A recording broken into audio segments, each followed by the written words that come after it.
Hi everyone, my name is Naila Ashraf. I'd like to welcome you all to this National Stand Up to Racism meeting. We have an absolutely fantastic panel of speakers tonight. But before I introduce each one, let me introduce myself. As I said, my name is Naila Ashraf. I am the co-chair of Greater Manchester Stand Up to Racism and have been active within Stand Up to Racism since the start. And because I'm based in Manchester in the Northwest, I was heavily involved in the campaign around Tommy Robinson. And tonight's meeting is on Islamophobia and what's happening in Paris, in France. A lot of you will have, I'm sure, seen the news coverage about Macron's attack on the Muslim community in France, particularly gearing up since the death of the school teacher.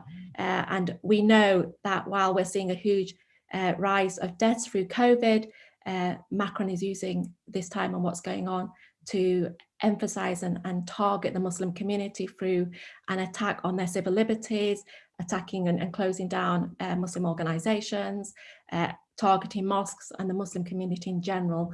And tonight is very much about standing in solidarity with the Muslim community in France, but also to take the lessons from what's happening there and how they're fighting back and how they're organizing. It is important to say that while there is attack coming from the French government, people in France from the Muslim community, but across the board in France, people are fighting back and resisting these attacks. So for us, it's about standing in solidarity, but also learning the lessons and thinking about what we can do here in Britain to make sure that we stand with our Muslim community as well.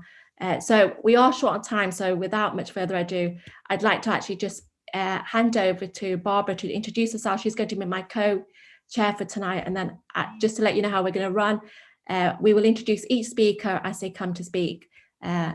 So Barbara, over to yourself to introduce yourself. Thank you very much. My name is Barbara Ntumi. I'm one of Stand Up to Racism organizers. I'm really pleased that we've managed to convene this meeting tonight with a wonderful range of speakers who are fighting Islamophobia and racism and for migrants and refugees right across Europe. It is an honor to have you all here today. It's an honor to have everybody tuning in live to be a part of this. And I hope that you hear what the wonderful speakers have to say and know that the fight against Islamophobia is France. It's also the fight against Islamophobia right here in the UK. Thank you very much, Naila. Thanks for that. And so just to let you know, I'm going to introduce our first speaker. It's Marwan Mohammed. He is a human rights consultant and former director of Collectif Against Islamophobia, an organization based in France. So Marwan, over to yourself. Okay, thank you. Thank you, Naila. Thanks, everyone. I hope you hear me okay.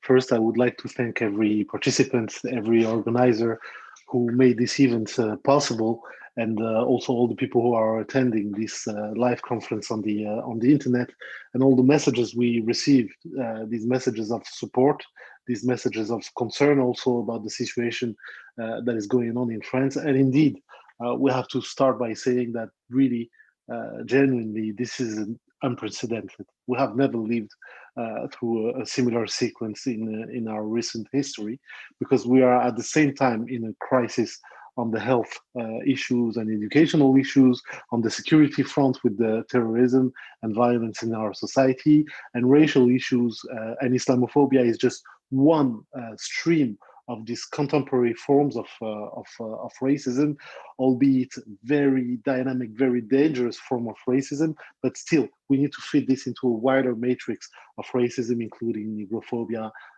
anti-Semitism, anti-Roma sentiment, and all these form of contemporary racism. So I was saying that this is unprecedented, and to give you a picture of what is going on in France with the Muslim communities, we have a massive crackdown on Muslim association, Islamic groups, whether it be mosques or schools or institutes or local humanitarian organization. And the most famous case that you've seen in the press is that the Collectif Against Islamophobia in France has been dismantled, has been dissolved by the government. And the motives for doing so is that by claiming that there is Islamophobia in France, they are inciting to hatred against France. Like if the French government and the authoritative measures that it's been taking for the last few years needed any additional help to be stigmatized and identified as plainly racist at the international level. So if you read the legal motives, you see that criticizing the French government, saying that there is Islamophobia in France, saying that the measures used to address terrorism were not really addressing the actual threat, but having fundamental damage on civic liberties, on the way people organize, on everyday people, on innocent citizens, this in and of itself is considered by the French government as sufficient motive to close down the main human rights organization supporting Muslim communities and addressing Islamophobia in France. So we really need to understand that this is not a fight against terrorism. This is a direct infringement on fundamental rights. And the main target is not the extremist Muslim. This is your local neighbor. This is your local Muslim family. Anybody wearing a headscarf, growing a beard, not wearing a headscarf, but going to the mosque, expressing political dissent with government policy, expressing concern about hate crimes against Muslims, hate crimes against Black people, hate crimes against Roma. Any people like expressing disagreement with the current policy is going to be deemed separatist and stigmatized and criminalized as such. And this is really concerning because now, after the Collectif against Islamophobia has been closed down, now they are targeting a national institution who was supposed to express concern when secularism is misused or used away from the way the law is supposed to describe this fundamental concept of laïcité in France. So if I want to give you a picture of what it's like, imagine Prevent on steroids. Imagine Prevent applied in every sector of the British society, and imagine that even like progressive voices, people in labor or people in left-wing parties, human rights defenders, political figures who usually speak up against racism, imagine that these people don't speak up and they don't express themselves, and they don't support communities affected by these policies. So if I want to sum it up and maybe to give you, maybe to share a few lessons that can be useful for the British context, understand, number one, understand that it's not about terrorism, it's not about extremists, it's about affecting mainstream Muslims at large and opposing the necessary fight against extremism with the necessary fight against all forms of racism. That's number one. Number two, understand that you guys need to work in coalitions. So it's not only for Muslims to address Islamophobia, or for Jews to address anti-Semitism, or for Black people on this, or Roma on that. It's for everyone to stay strong and protect fundamental freedoms and understand that we are all affected by these issues. And I put political figures on the spot, mayors, MPs, city council representative, and all that. I'm telling you, this is a form of responsibility for you guys to reaffirm the fundamental principles of a vibrant democracy, because the key thing that made this catastrophe possible in France is not that human rights defenders were defending human rights. It's not that Muslim people were standing in the front of Islamophobia. It's that mainstream political figures, I'm talking MPs, ministers, voices that are supposed to define what is acceptable and to sound the alarm when there are concerns to be voiced, these people were silent most of the time until eventually organizations were dissolved and people were closing down mosques and associations. And last, almost last, the very last point is that really the key process going on here is the dehumanization process. When you accept that people be dehumanized, you make it acceptable for them to be stigmatized, and this is the long-term psychological effect of Islamophobia as well. So I will end on this note, and thank you for raising awareness. This work has to be ongoing so that people understand what is actually going on in France, and so that it will maybe help prevent this type of situation in respective contexts. Thank you very much. Thank you very much, Marwan, for that excellent speech and drawing out all the principles that you think we should be adhering to in terms of organising against racism and Islamophobia here in the UK. Our next speaker is Danièle Obono, who's a member of the French National Assembly.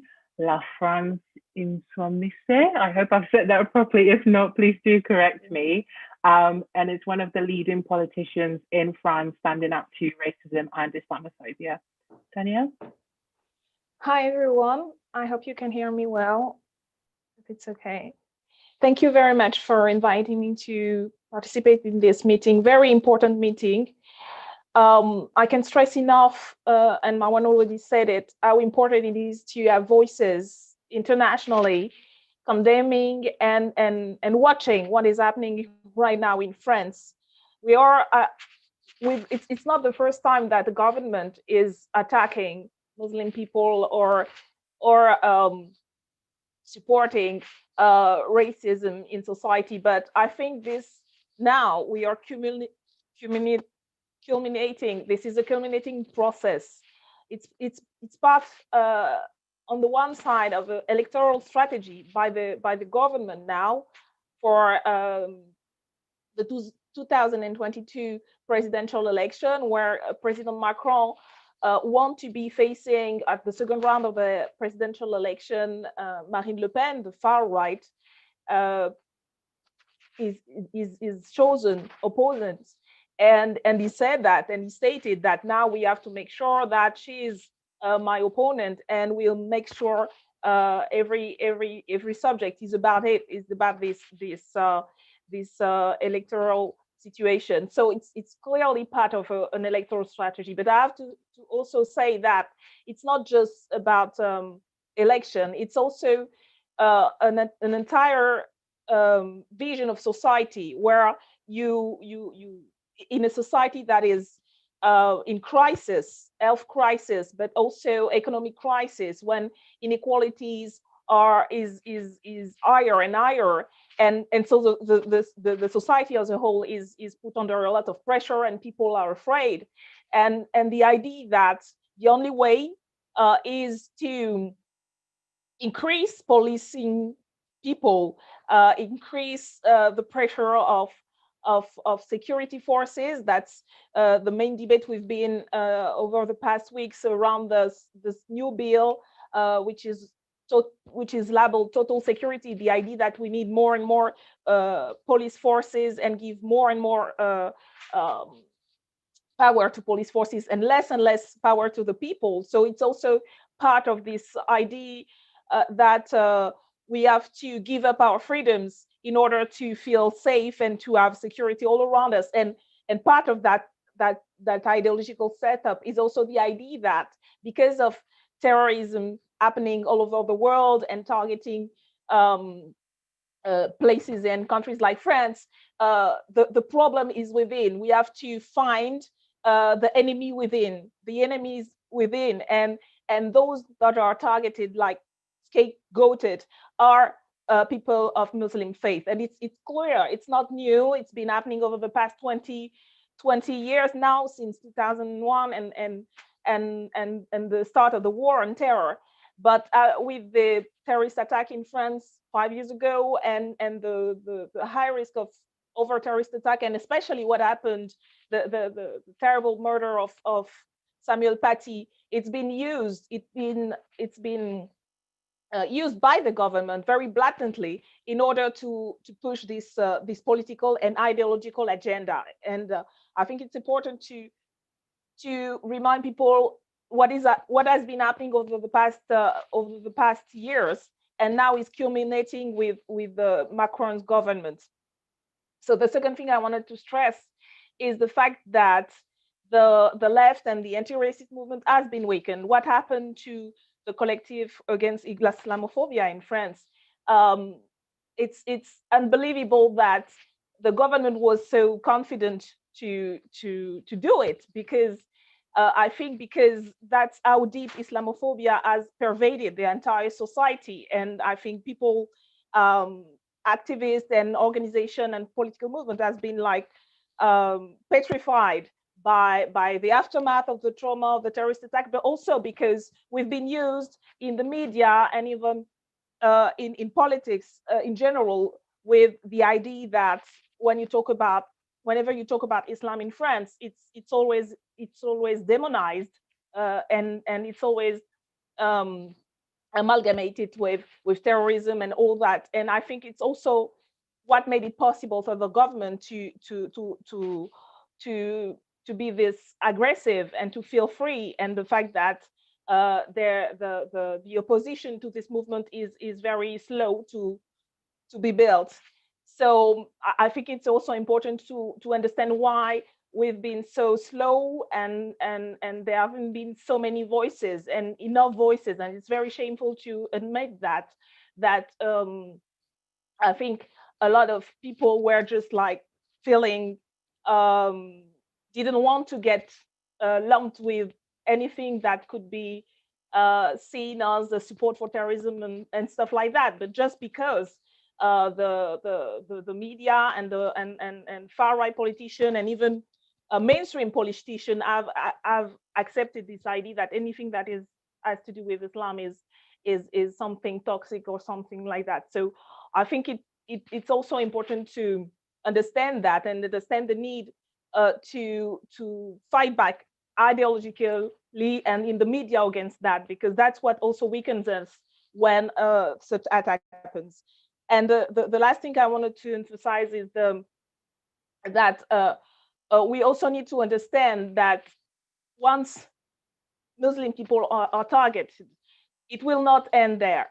And it's always been the case about the anti-racist movement and the anti-racist fight is not just about the people who are targeted at first. Of course, it is about them, and we have to stand in solidarity and to protect our brothers and sisters and everybody who is attacked, whether it's Muslim or Jew or Black people or Roma people.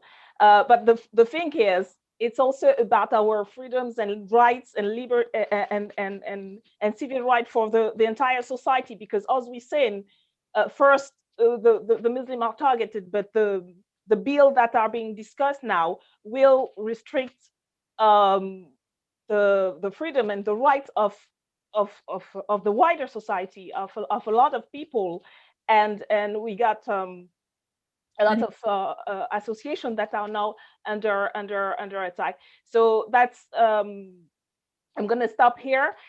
Just by again thanking you very much for hosting this meeting, and feeling like we really need this international solidarity and this international movement watching, because this is what is also putting the Macron government under the defensive, and it's thanks to the media reporting of what has been happening here that they have been also put on the defensive, and that has been able for us to start fighting back. So thank you very much to you all, and let's keep building this international anti-racist movement. Danièle, thank you so much. And sorry I had to wrap you up there, but we do have lots of other speakers to get through. And such an important message to finish was there, the importance of building the international movement and holding governments to account. And, you know, the fact that in France, they know that we are looking at what they are doing, and we, you know, that does help stop them and hold them back. But again, we recognize very much so it's about what we do here. It's very important that we hold our government to account so that they don't, you know, we know governments work across borders and connect up and take strength from each other. So we always have to hold our government to account. So I'm going to move it now to closer to home. And I'm going to introduce our next speaker, who's Anas Al-Takriti, and he's from the Muslim Association of Britain. So Anas, over to yourself. Thank you very much, Nahila, and thank you, Barbara. Thank you, Stand Up to Racism, everyone who's been part of setting this up. I think it's, you know, I echo what the two earlier speakers have said in terms of this being extremely important, not only because we are seeing the actual descendants into state oppression and probably even elements of fascism, especially when you look at how CCFI were closed down in France, and the politicization of that particular move, an organization that was dedicated to uncover Islamophobia, racism, prejudice in French society, targeting Muslims, being closed down by, you know, driven by government will, is something that must be of extreme concern to everyone who upholds the, you know, values of democracy and freedom and justice and equality. So it's I think that this comes as an extremely timely reminder to everyone that indeed it's not just when we talk about Islamophobia, yes, the immediate target may be the Muslims under the spotlight, but it actually goes further to undermine the values which hold society together. And how many times have we now seen over the past 15, 20, 25 years, probably even longer for those with longer memories, when governments, when they fail domestically, when they fail economically, when they fail on the level of security, in politics, in holding together society, they try to find a justification or a reason, something else or someone else to blame. So either wars erupt, conflicts happen, or in this particular case, we have a rise in Islamophobia driven by political will, by governments. And once again, Macron finds himself as one of the least popular presidents in French history. And the French economy is at its worst in living memory. Society is divided like nothing else, economically, socially, security-wise. And it comes normal and natural to shift to the right. And unfortunately now populist policies are the name of the game throughout many, many European countries. And France started this trend a long time ago by adopting what I have called several times an extreme mode of secularism. Secularism it may be, but it's an extreme mode of secularism. And the policies that have been passed by governments for the past, particularly 20 years, have been disgraceful, and they must be shown and they must be displayed as that. The fact is that the French model particularly, but not exclusively, because we have Austria across the border, we have other European countries that unfortunately are following the similar trend, that are also proving to be failed models of how to govern. And unfortunately, by alienating a large section of society, they wish to wash away their own domestic problems. Just 2 points that I'd like to make. The first is that basically Islamophobia is not something that Muslims should be asked to address and to solve. Just like racism, just like any kind of prejudice, you don't ask the victims to solve the problem. This is a societal problem. It's a societal disease. And it's essential that society all comes together in order to basically solve, address, counter these diseases that are apparent.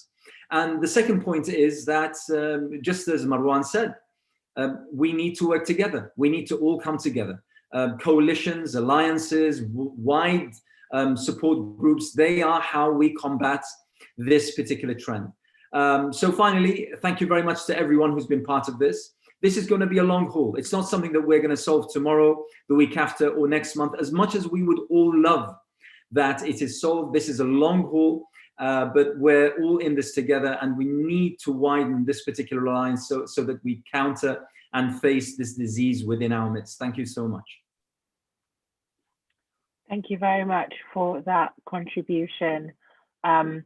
Anas, thank you. Our next speaker is Bill Ribeiro-Addy, who's MP for Streatham, who again is another politician here in the UK who has been leading the fight against racism, against Islamophobia, and fighting for a better decision-making from the government in terms of COVID and its impact on Black, Asian, minority ethnic communities. Bill?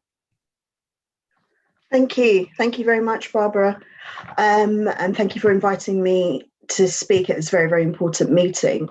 And just to make this clear, the international community absolutely has to stand together against this most recent and disgraceful display of Islamophobia in France. We have to understand that the rise in racism isn't happening in some sort of a vacuum or in individual countries' vacuums. It's an international phenomenon, because over the last decade, we've seen what is a sustained and chilling rise of far-right nationalism across the globe. And to challenge this, we have to understand its foundations and how it exploits issues in society to just continue to perpetuate all of these fascist ideals. Now, the most recent emanations have usually just been born out of completely normalizing anti-Muslim and anti-migrant hatred. And it's very important to make that point, because we have to understand how France have been so able to do this so easily without the immediate and international outrage that should have followed, because as you've heard before, these are human rights abuses. You cannot impose measures like this on a section of a community and it not be a human rights abuse. But because unfortunately we see mainstream politicians and the media have actually bought into these ideas, that, you know, they're allowed to be sustained. So the idea that, you know, Muslims and migrants are responsible for terrorism and poverty, and that has been the basis for these large far-right demonstrations and all the populism that has come out of it. Now, of course, terrorism in all its forms has to always be condemned, but laying the responsibility solely on Muslims doesn't actually prevent terrorism. It merely sows division, and the Islamophobia that it promotes is the focus of far-right extremism, and the backlash is always you know, governments trying to implement these things. Now, you've heard before that economic stagnation and a catastrophic fall in living standards has created, you know, a fertile ground for all of these ideas, and the governments, instead of addressing their own failures, keep turning to scapegoating the other. I mean, we're looking at what's happening with the coronavirus. We're looking at what's happening with people's economies as a result of that. And, you know, in this country, we're about to face our worst economic recession. Things are going to be very similar across the EU. So it's almost very timely to be, again, turning the heat and turning the attention away from these failures and actually turning them onto Muslim communities. It's because we've left it unchallenged for so long from the top, and the discourse has become so completely normal. But that even in you know, moderate parties, and you see that across Europe as well, it's being entertained, and you see that with the type of legislation that's put forward, the type of situation that we're seeing in France, because people are always trying to catch up with these popular ideals, trying to put forward pieces of legislation that shows that they're really serious about tackling these issues rather than tackling what the real issues are, and literally just clamping down on a particular group of people. And far too often in many of our countries, this is often Muslim people. Now, they claim to be addressing people's legitimate concerns about Islam and things such as that, but this, we know, is not true. There is nothing to suggest that Islam is not a religion of peace. There is some evidence to suggest that some people use it to subvert and do certain things, but that is not a reason to cast a net over the entire Muslim community and every single person that practices Islam. People living in France, Muslims living in France, most of them are French citizens, and actually we need to be looking at protecting their rights as citizens. It's absolutely unacceptable that anybody should have to face these conditions. And there are no, and what we have to explain to our governments who are often leaning this way, you know, looking for votes in this populist kind of way, that there are no electoral advantages for such parties to lean to the right. In fact, all they do is make the situation worse in terms of the rhetoric in that country. And they don't actually, I think, gain those votes that they think they're going to gain, because, you know what, there's always a party, there's always a group of people who are more vitriolic, you know, who have more hatred than them. And if people want to gravitate towards that, they will. They would do well to buy into a message of unity. Some of the things that some of these individual parties are meant to be bought, you know, based on, and to look at actually challenging racism in society and addressing the real ills in society and not placing them on one individual group. So it is very important that the international community, yes, absolutely stands together on this. It's I think a complete shame that we haven't heard more outcries from across the world in terms of what's happening, but that's why it's so important that we're having this meeting tonight and that people are coming together from, you know, different parts, but well, showing solidarity from this country to France and continuing to make the point that we won't stand for this type of Islamophobia anywhere, even if it's not in our own country. And we need to be making sure that we're making that loud and clear to everybody that will listen to us, and standing in solidarity with Muslim people in France. Thank you. Thank you so much for that. And thanks so much for sticking to time. I didn't even need to ask you to wrap up. Just to let everyone know, we are streaming live on Facebook and YouTube. Presently, we've got almost 500 viewers. We're about halfway through the meeting. We've still got a fantastic panel of speakers. So do please continue to share, tweet, and get the word out. It's absolutely key that we build this movement in solidarity. And so I want to introduce our next speaker. I'm really proud to do so. It's Saleem. Lots of people here will know she's an absolute tireless anti-racist campaigner, and also the daughter of Saleem, who was an elderly gentleman who was killed at the hands of a fascist in Birmingham, and she has tirelessly fought for justice for other families who have gone through similar things. So Maz, over to yourself. Assalamu alaikum, everyone. Good evening, and thank you so much for Stand Up to Racism for inviting me to speak today. Quite rightly, we're all appalled at France's stance against Muslims, but it's actually no surprise, because if you look historically at France's record on how they have treated Muslims in the past, you know, what's happening today is no surprise. You know, Macron is proposing to set up a system of registration and monitoring of Muslim youth, like Hitler had set up in Germany for the Jews. Now, Muslim leaders are required to sign a declaration that states that Islam is a religion and not a political movement. You know, Muslim parents who complain about Islamophobic characters are now shown to their children in the classroom are committing a criminal offense and can be deported out of the country. Institutional Islamophobia is nothing new. It's rife amongst those institutions that are supposed to protect us and respect us. The family of Shukri Abdi, which is the campaign I'm running alongside Abdulaziz and Shabnam Kulthum, of a refugee child that was found dead in the River Irwell in Manchester 17 months ago in June 2019, completely shows you, completely shows you institutional racism from these institutions that are supposed to protect us. It's still there, and it's still so prevalent. As a justice campaigner, the Shukri Abdi case was a clear case of injustice for the Shukri Abdi family, who is found dead in the River Irwell. On the 4th of December, last Friday, the coroner released her verdict in the inquest and basically ruled the death as an accidental death, which brought to a close a painful chapter for the family, one which has been even made more painful due to the failure of the institutions that were supposed to protect her. And it also reminded me of when my father was murdered, and the absence of the support systems, particularly for Muslim women facing discrimination in this country. It's important we have a voice, especially since the loss of Shukri and the authorities attempt to brush it under the carpet. Shukri's family survived this Somalian civil war being a refugee, but she never received the support she deserved in this country, and the hostile environment has created a toxic environment. Shukri's life ended too soon, and the authorities, especially the police, failed to investigate the case properly because they didn't think Black Lives Matter. So we are determined to fight justice until the very end so that Shukri's life has meaning for all of us. The legal team are looking into a judicial review in the new year and taking further action against the police, inshallah, in the new year.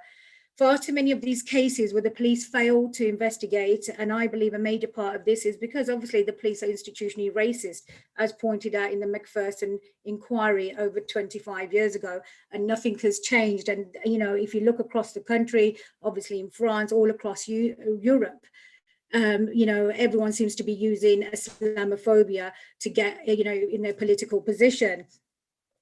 You know, no family should endure such institutional failures and neglect, as I know that pain of losing a loved one, obviously, because I lost my father in a far-right terrorist attack. You know, my father was lost in the violent realization of far-right extremism and terrorism. My father was 82 years old 7 years ago and for over 30 years. Dad's killers were eventually caught months later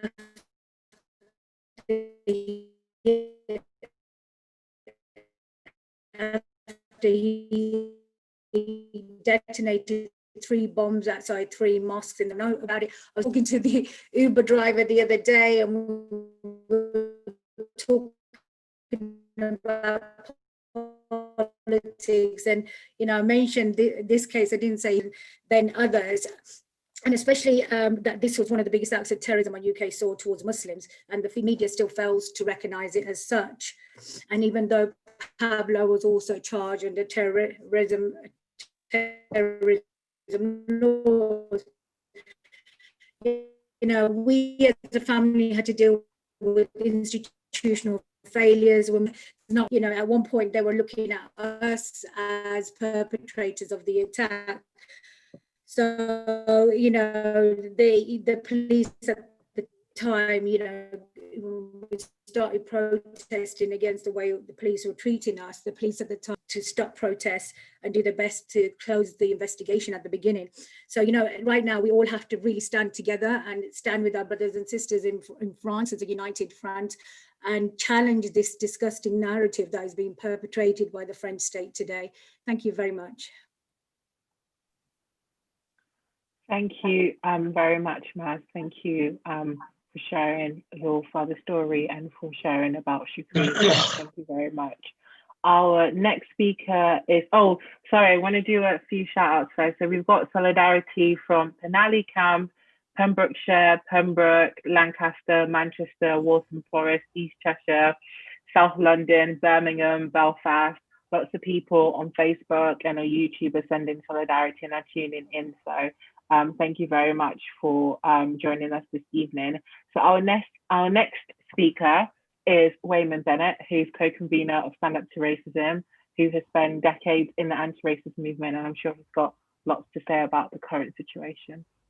I want to thank all the speakers. I want to thank the people that have spoken so eloquently about what the problems what we face at the moment. And I want to be really clear about this. What Maz has just pointed out is a question of terrorism, and the Muslim and the Black communities have faced this, but there's been no attempt to ban these organizations or stop them. Let's be clear. Maz referred to Pavlo Lachin, who came from Ukraine, who murdered her father inside Birmingham. He was a terrorist. There was an MP in this country, Joe Cox, who was murdered by a right-wing terrorist who was supported by Marine Le Pen. No one talks about banning them. Marine Le Pen's father said that the Holocaust was one small detail in history. He's a Nazi. He was not banned. The question of the attacks that are taking place at the moment have been really, as Emmanuel Macron is giving succor really to the far right because he intends to stand in the election against Marine Le Pen, the daughter of Marine Le Pen, and really what he's given is given a green light for those people to be able to attack. Far from doing anything about terrorism, it's encouraging it. It's encouraging it. And everybody knows this. On this call, there's Mohammed Kozbar from Finsbury Park Mosque that was attacked by a terrorist. Now, the guy said he was a Christian. Imagine we said we have to shut down the Archbishop of Canterbury. We have to shut down all the cathedrals in order to do this. This is not even begun to talk about. My brother is married to, you know, congratulations to him, he's married to a French woman. When you go to the schools, it's full of priests and it's full of nuns and it's full of crosses and anything like that. This is a farce. This is an absolute farce. It's a green light to racism, Islamophobia, and anti-Semitism. And that's why we have to stand in solidarity with people, because we understand that actually what's going on here is that Islamophobia has been the gateway to opening up all forms of racism. And we have to stand against that. If we look at today, a couple of weeks ago, Emmanuel Macron said there was a shameful act on Michel Zekele, who was a Black musician who was attacked by the police, who was beaten up inside. What does that mean? It means that when these forms of legislation come forward, actually it's a green light to the far right to attack. The Christchurch killer said he was a Christian. That's why he was murdering Muslims. No one generalizes to that. And actually in the land of liberty, equality, and patriotism, turning around and saying that the Enlightenment theory was about restricting people is an absolute farce. And we have to stand together in unity about this. And I remember when the National Front, at the time, before it became the National Rally, was getting 0.1%. And we said they should be stopped.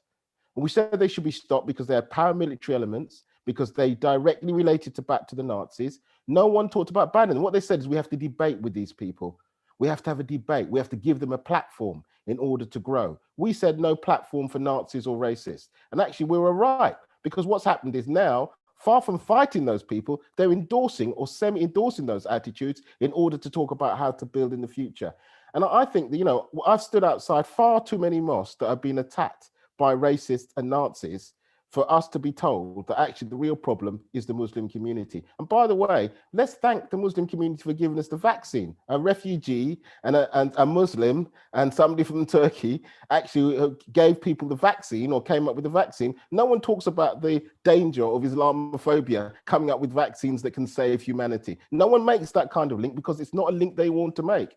And I think that when you talk about racism, Islamophobia and anti-Semitism, actually the danger is that at the moment, that when you look at the crisis that we face, this triple crisis of COVID, economic crisis, that one of the dangers is that populism takes place. Otherwise, you cannot explain the monstrosity of somebody like Donald Trump, actually, who's no one talks about banning Donald Trump. They welcome Donald Trump despite his statements, despite his racism. Actually, let's talk about liberty about this.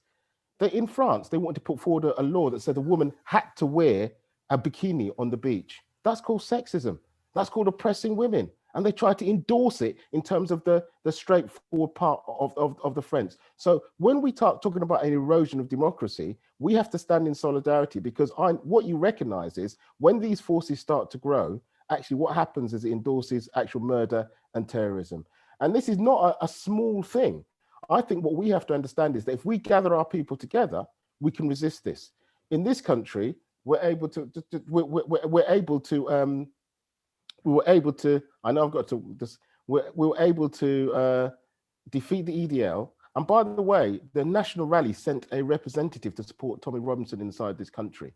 That's what they did. No one talks about banning that. No one talks about a link between that. These direct links between the Nazis to the present day. I think that those people that say the Holocaust didn't happen, like those organizations, those people that are trying to do and murder Muslims today, they are terrorist organizations. They're the people that should be resisted and stopped. And it's only by black and white, it's only by Muslim, Jew, young and old coming together in a political way that we can talk about defeating this. And what Stand Up to Racism is saying that is on the 20th of March, we're going to have an international demonstration in Paris, in Berlin, in London, all over Europe, and we're going to stand up and say that we want to stamp out Islamophobia and we want to oppose it. And the reason why we have to do this is because I think we face a really big danger coming out of the COVID crisis and the economic crisis. If we do not stand for what's happening to CCIF, if we do not stand out for what's the attacks that are taking place in the Muslim community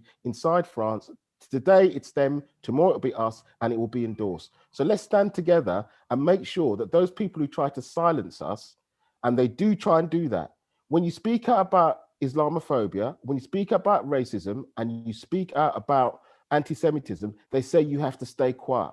In fact, inside this country, a man called Goodhart, who's a racist, in my opinion, has been put in charge of anti-racism. And so you have the exact opposite taking place. You have people who are racist being put in senior government and endorsing racist ideas. So we have to say to everybody, let's unite, let's march, let's demonstrate, and let's make sure we give solidarity to those people that are standing out against Islamophobia, racism, and anti-Semitism in France. And so I'll stop there because I can see that Naila is looking at me.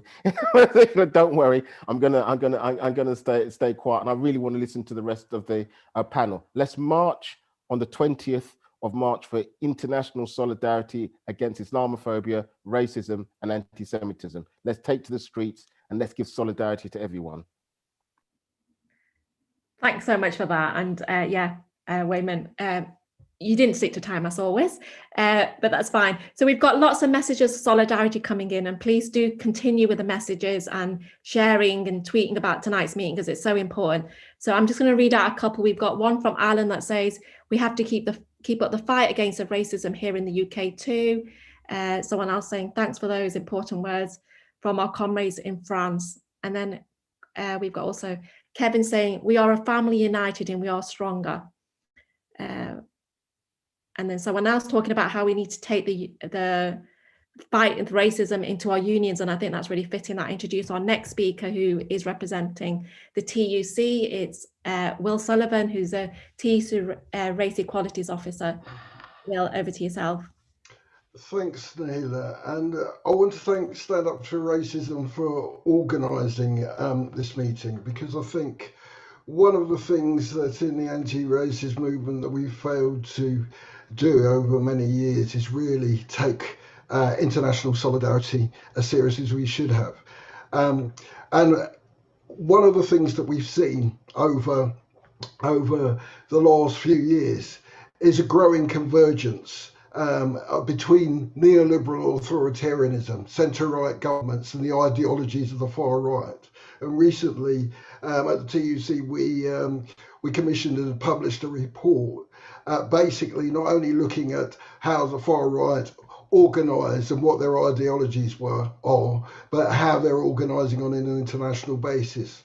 And it seems to me that in response, we have to ensure that we're organising on an international basis, and tonight's meeting is an important contribution to that. One of the things I just wanted to touch briefly on was just to talk about one of the things that I think is really important, and in some ways, in terms of ideologies, what's going on in France and what's going on in Britain are very similar things. Because one of the things that's really taken hold within centre-right governments, within the right, in governments across the world, is this idea of nativism, of ethno-nationalism, of this idea that actually there's a set of indigenous people that are in a country that share a native culture and are a harmony of the nation state, as it were, and outside of that there are all these intruders, be it Muslims, be it Roma, be it Jews, be it the black population, that are a threat, and that what they constantly do is to oppose the idea that these outsiders are somehow or other a threat to the values of the nation state as they see it. So in France, we have this idea about Republican values. In Britain, it's British values. And it seems to me that this is code for being able to attack people's fundamental rights and freedoms. Because we mustn't forget that actually a lot of this original attack by Macron was initially under the guise of a draft plan for curbing the freedom to share images of identifying police officers, which was punishable by a year in prison and a €45,000 fine. In a time where actually, not only do we know that racist attacks are on the rise, but we'd seen graphically the murder of George Floyd by a police officer on video. And so it's almost like saying that actually, no, we don't want a repeat of that. We want to be able to have the state visit violence upon people and murder on people unseen. And certainly in terms of the response to that by Muslim communities in France was the protests that followed, and then the brutal crackdown on those protesters, which even got criticism from the UN. In terms of them saying that the French government were using an excessive use of force in attacking rights in terms of the rights restrictions that they were imposing. But as we've heard from other speakers, they've ratcheted up a notch since then. And I think, we must not just think, well, this is just specifically a French problem. Why do we have to take notice of it? Because it could so easily happen here. We've already seen, and Weyman referred to what happened to the HRC and the appointment of David Goodhart. But this growth of this idea that if you challenge racism, it's encouraging a victim culture. The Minister for Education saying, oh no, well we can't teach about racism in schools, or we shouldn't be teaching about racism in schools. Because it's a victim narrative which is harmful to inequalities. So the idea that actually if you challenge racism, that this is somehow a danger to the state. So we have to join in solidarity, and one of the things that certainly out of the report that we've done recently, we've been saying to trade unions, as well as upping our game in terms of what we're doing to challenge anti-racism and anti-far right narratives in the UK, we have to build international solidarity. We have to go out and challenge those in our movement across the world who are silent on these things, who are seduced by these things. And we have to build strong solidarity and support across the movement, because actually, if we don't, then we will be in real trouble, because we know that the far right have internationalized, and that these ideas are not just the purview of some right-wing nutcases in fringe groups, that they have now become part of the political mainstream. So we have a challenge on our hands. I think we're up to facing it, but we can only do it together. We can only do it across international borders. Thank you. Thank you very much, Wilf. Thank you. I'm just going to read out really quickly a few comments. Z says justice for Ribeiro-Addy. We have solidarity from North Lancashire Trades Council. Charlie says we don't debate Nazis. Solidarity from Leeds, and Miriam says the rich and powerful use Islamophobia to divide us. On March 20th, let's show them we are united. Okay, thank you. Our next speaker we have is Dilowar Khan. Dilowar Khan is from the London Muslim Centre. I'm gonna hand over to you. Okay, thank you very much. Thank you to everyone. Especially thanks to the Stand Up to Racism for organizing this very important event. First of all, I'd like to express our solidarity with the French Muslims for the suffering they're going through at the moment. What we have witnessed in France is the clamping down on mainstream Muslim organizations and mosques. And this is blatant hatred against Muslims. And although the state is saying now we are not against Islam and Muslims, but actually their actions actually speak louder than words.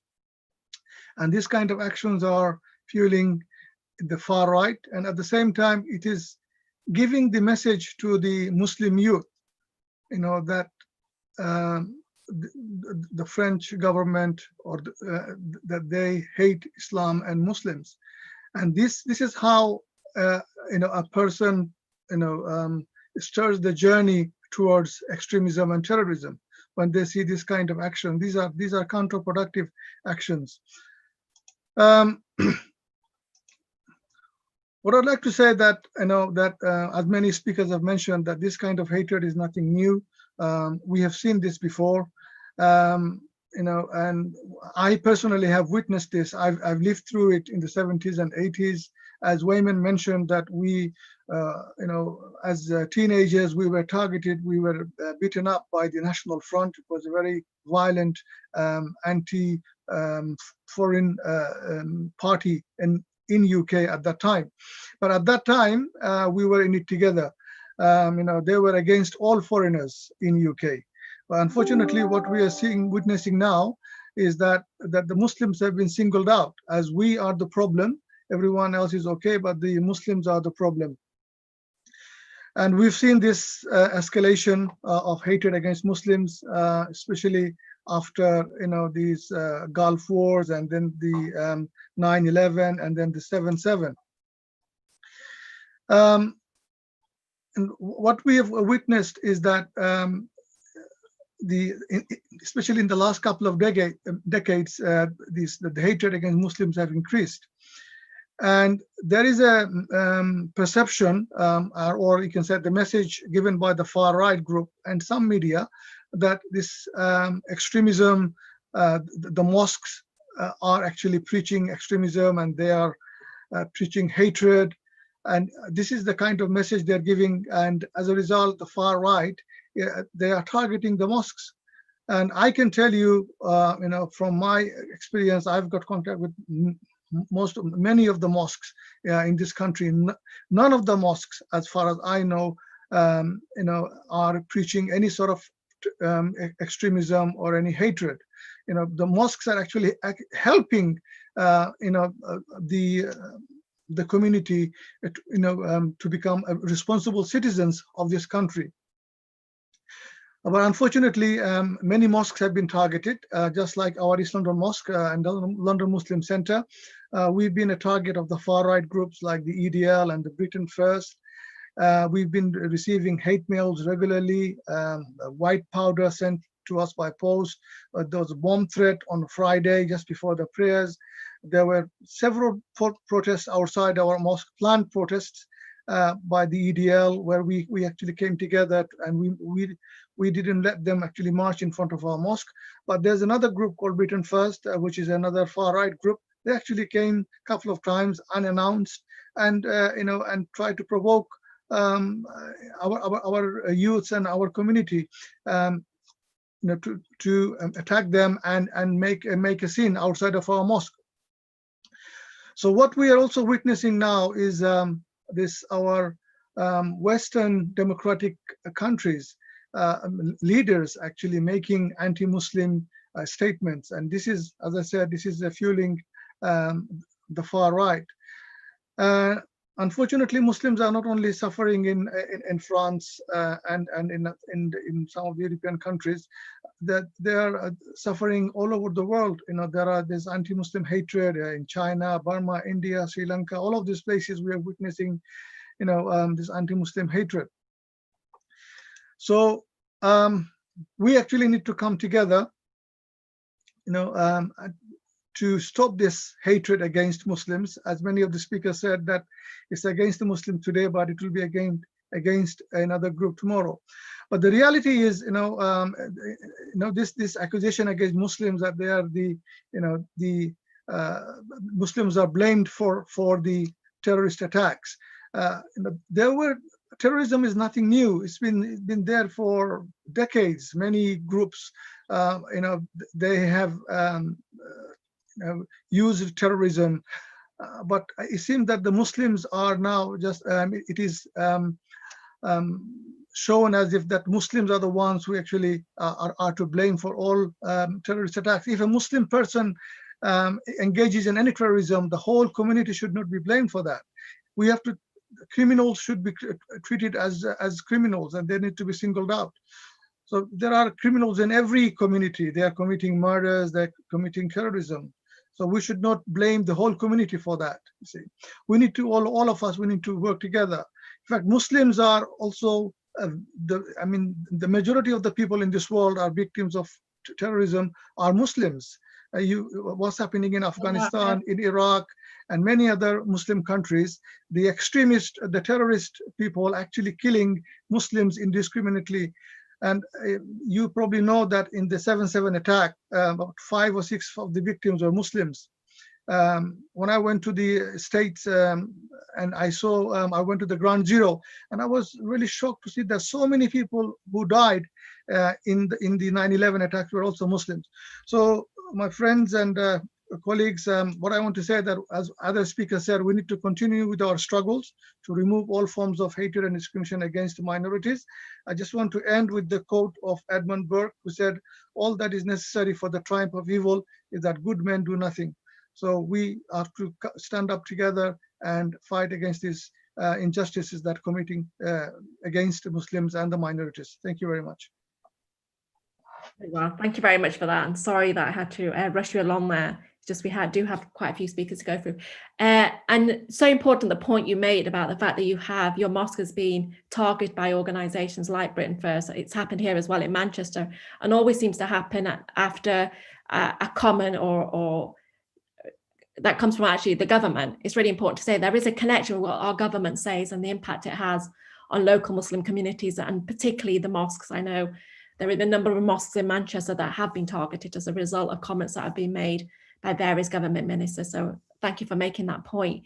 Now, I'd like to introduce my next speaker. I mean, to be honest, she needs very little introduction. Everyone here will know her. She's a lifelong anti-racist campaigner, but she's also, I'm very proud to say, the co-convenor of Stand Up to Racism. Sabby, over to yourself. Hi, thank you everyone.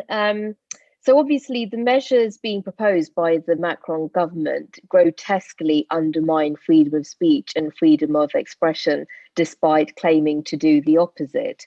Insulting the Prophet Mohammed and attacking a poorer, marginalized and discriminated against community is not freedom of speech. It is racism and exploitation. The Islamophobia we see in France holds important lessons for the importance of challenging and not conceding to Islamophobia in Britain.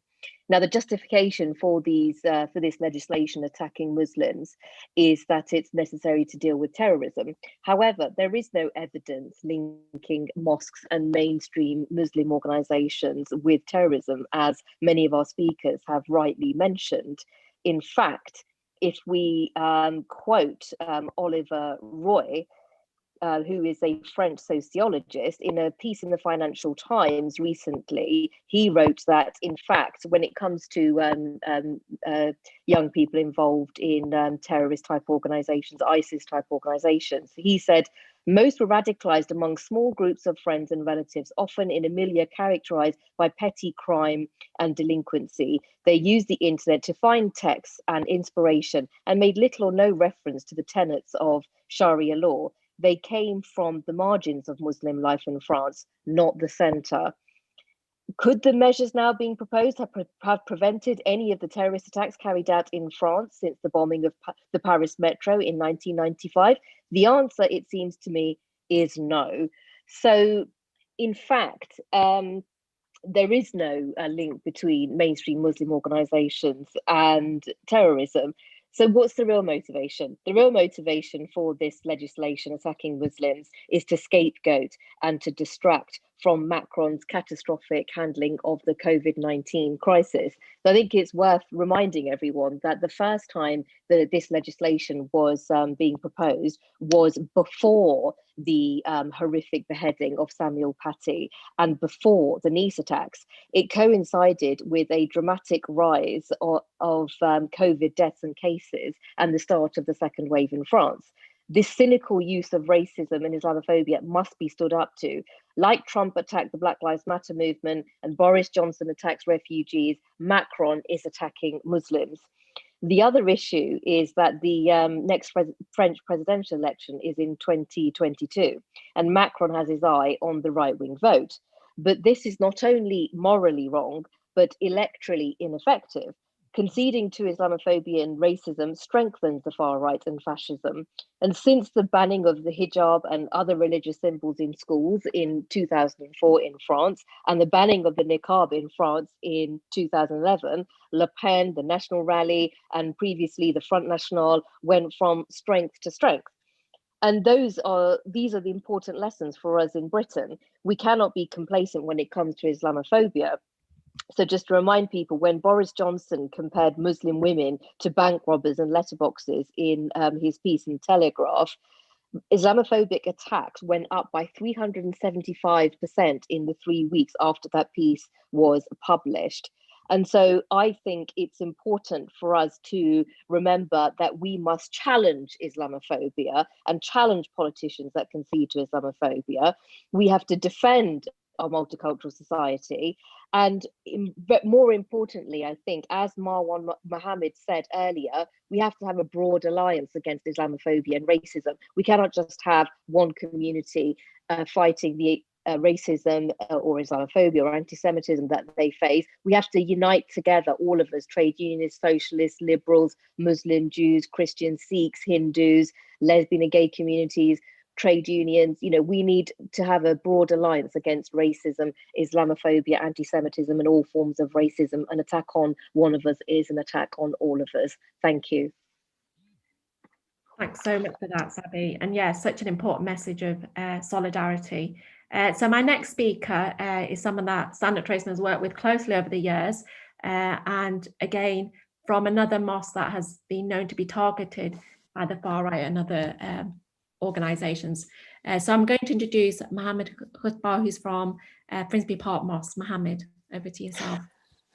Thank you, Nahila. Good evening, everyone. I just want to start saying that the whole world is facing one pandemic, which is, of course, COVID-19.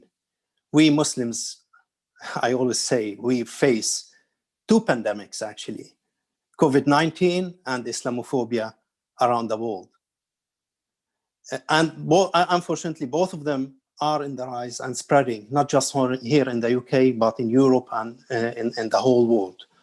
And this is worrying. This is very worrying for all of us, and in particular, the Muslim communities in the West. And what I just want to emphasize on that, of course, every government has responsibility to protect, not just only responsibility, duty, responsibility and obligation to protect its citizens and the country in general. And this is in every country, this is a huge task to do. And in fact, every individuals or every citizen in this country had the same obligation and the same duty to protect and to help protecting their fellow citizens and countries from harm, any sort of harm, including, of course, terrorism.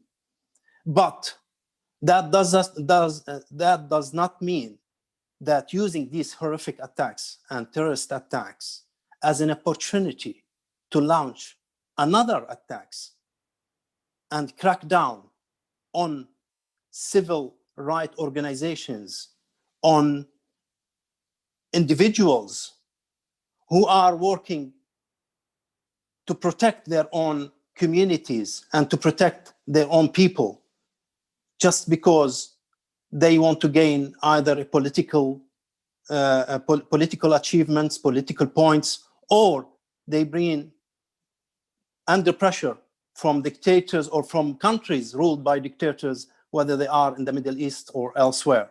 This is what exactly happening actually in France and Austria. And we should work very hard to challenge that fiercely. As I said, this is what exactly happened in France and Austria.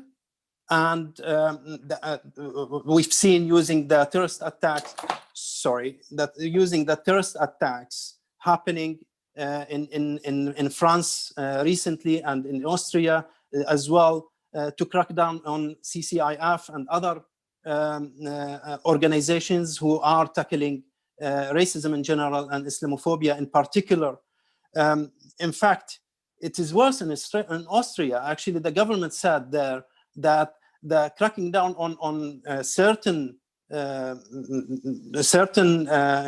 organizations and individuals has nothing to do with the terrorist attack which took place in Austria. And that shows us and proves that they are using this for political purposes, because they think that the public will not, in a way, show any sympathy with these organizations.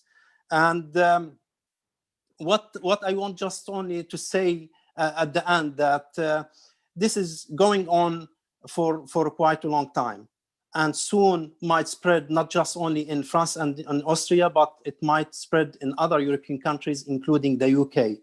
I just want to mention the policy exchange reports, which we all, I think, have seen it, about what's so-called Islamism or political Islam. I just still don't get it. What do we mean by Islamism? What is the definition of Islamism? Does it mean that devoted Muslims who defend and serve their own community and their own religion means Islamism? That means that the majority of Muslims, not just only in the UK, around the world, are Islamism. And then they are targeted by these authorities and these governments. And also about political Islam. Again, what do we mean by political Islam? Do we single out here Muslims and just preventing them from being active in politics here in their own countries or even abroad? This means that we are going to see political Judaism or political Christianity or political Hinduism and so on. Or just only singling the Muslim communities here in the UK and elsewhere and preventing them from doing their own duty toward their communities. What I just want to finally end up with, of course, as everybody said before me, let's us united to challenge this and make it clear that we won't accept the normalization of Islamophobia. And there is no place of institutional Islamophobia in our society, whether it is in the UK or in Europe. Thank you.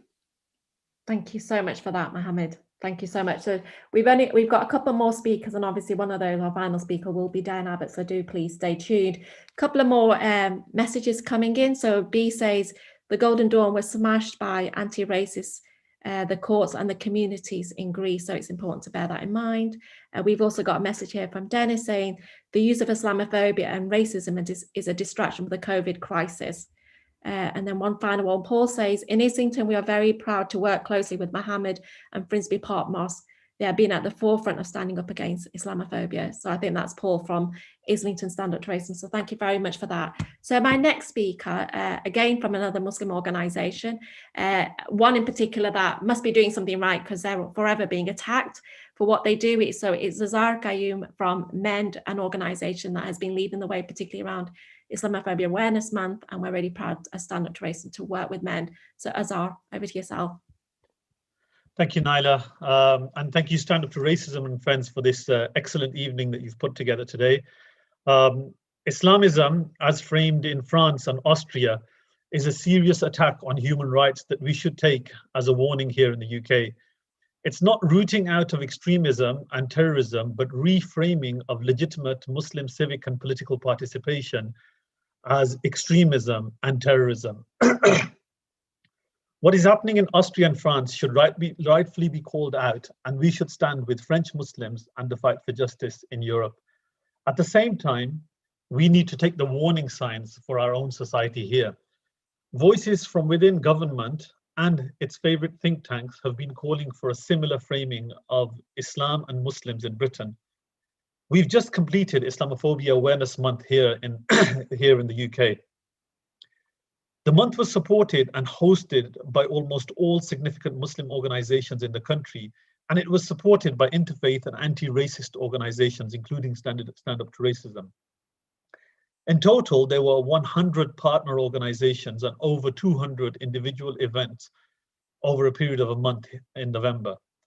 Many MPs and politicians from across the political field were involved. Unfortunately, some in government and the right-wing media, which unfortunately makes up a majority of our print media here in the UK, took the decision not to mark the month by working against Islamophobia, or by highlighting incidences of Islamophobia, or by showcasing positive contributions of Muslims to society, which is what Islamophobia Awareness Month is about. Instead of doing that, they took the decision to instead demonize the organizations that were involved in Islamophobia Awareness Month and those supporting it. They targeted politicians supporting Islamophobia Awareness Month. They targeted MEND, and they targeted other organizations which were involved in Islamophobia Awareness Month. There's been a prevalent and growing understanding that any Muslims opposing the establishment and questioning prevalent false narratives must be extremists and institutional Trojan horses. Muslims who are participating in politics and who are political voices that challenge the establishment must be Trojan horses. They must be extremists. And that's the narrative which is currently at the forefront in France, in Austria, and unfortunately, it's a growing narrative here in the UK as well. This type of Islamophobia manifests itself in discrimination and against Muslims in schools, in employment, and in all other types of civic and political engagement. But unfortunately, it moves on from there. And some of the examples have been given today. It continues with attacks on the streets here in the UK. It's resulted in the Finsbury Park attack, where Marwan Ali was murdered and several others were severely injured. We've had, the amazing words today from Ms. Saleem from Birmingham, my hometown, and her father was murdered on the streets of Birmingham by a right-wing terrorist who wasn't called a terrorist for months. And in the intervening period, before he was arrested, had enough time to go on a bombing spree that very few people know about and was barely reported, and that he placed 3 bombs outside mosques close to Birmingham. All of them viable devices, and one of which outside Masjid Aisha in Walsall actually exploded, spraying nails. So this is the type of thing that it leads to. And all of this starts with what? It starts with the demonizing of Muslim political voices and legitimate Muslim organizations. We need to stand up, stand together, and not let them tell us who are the good Muslims and who are the bad Muslims, and start working together as a community to oppose Islamophobia, anti-Semitism, racism, and bigotry of all types. And thank you, Stand Up to Racism, as usual, for this amazing event. Thank you. Thanks for that, Azhar, and thank you so much for sticking to time there. So we will introduce our final speaker, but just before I do that, one of the things I want to say is obviously today is about building an anti-racist movement, but an international anti-racist movement. I wanted to just read out. It's great to know that we are on Facebook and we are on YouTube. So we've just got Amina from Belgium who says, well done tonight. She's clearly watching the meeting in Belgium. So that's good to know just how far and why this meeting is going. So now I want to introduce my final speaker. Really proud to have her here. I think I'm right in saying that she needs no introduction, really. She's a woman who, through her political career, has been making history in her own right, has stood on the right side of history whenever something has come up, and, you know, has always been willing to speak out for those that are under attack, to the extent that she has very often become, you know, in the firing line herself, but has continued to speak out and I think speak on behalf of all of us in the anti-racist movement. I want to proudly introduce the president of Stand Up to Racism, Diane Abbott MP. Diana. Thank you very much. Can you all hear me? Yeah. Very good. I'm just adding my voice this evening to those people wanting to stand up and defend the Muslim community. We live in very hard times. There's the international pandemic with a wave of deaths in America, in the UK, and in Europe. There is an economic crisis going along with that. And we do know when we have hard times, when we have economic issues, very sadly, people want to look for communities to demonize. And I think that is partly why we've seen a rise in the demonization of the Muslim community. So it's so important that we're having this meeting this evening to speak out against racism of all types, anti-Black racism, anti-Semitic racism, and of course, Islamophobia. Sadly, we've seen some politicians, and we're talking in particular this evening about France, who are prepared to play the Islamophobia card. They think there is some political benefit in that, but it's wrong. It has no basis in fact. And it's really important that all of us internationally rally to support the Muslim community and to fight Islamophobia.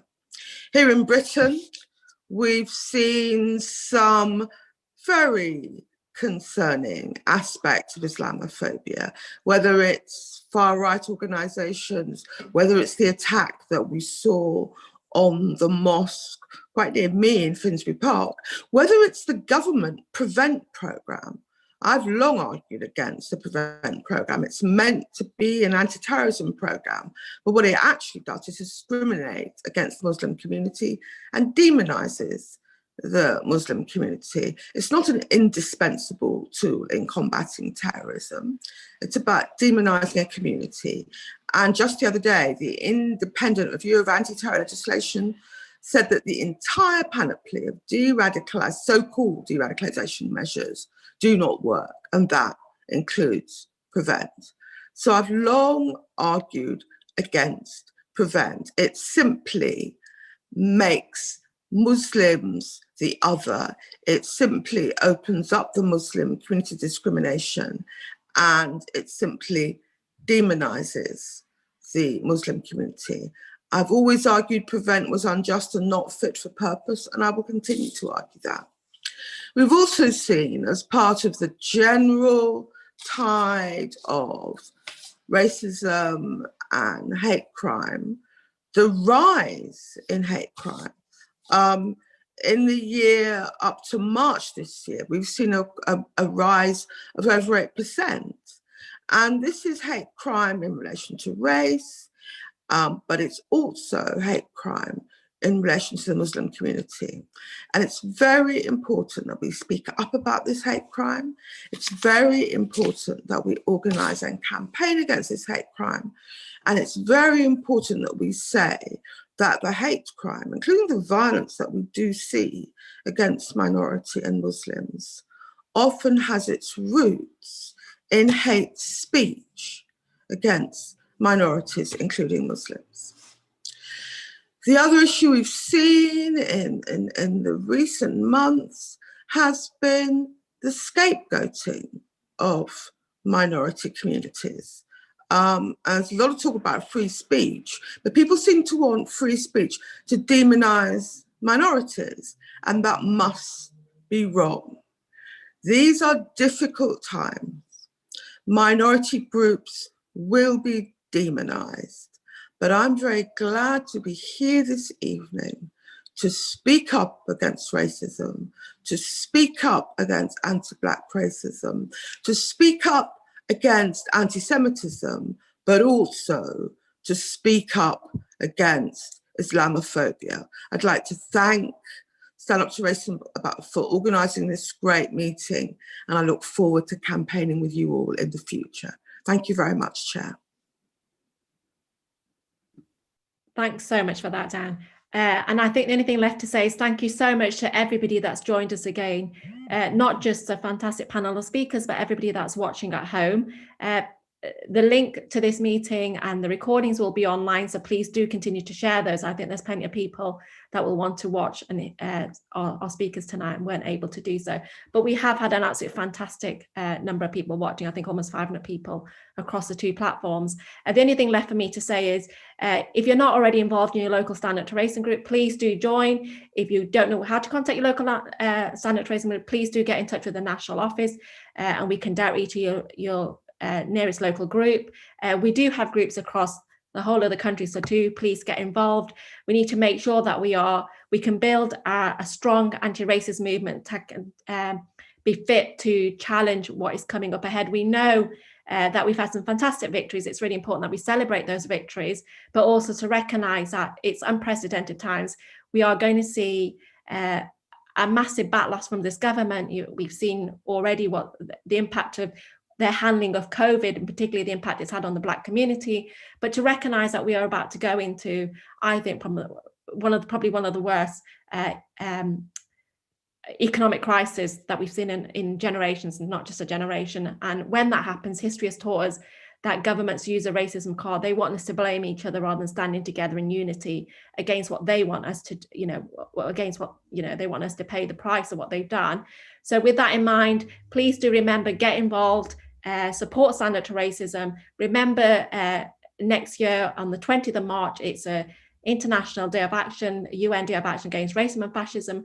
We are asking all local groups to help build that.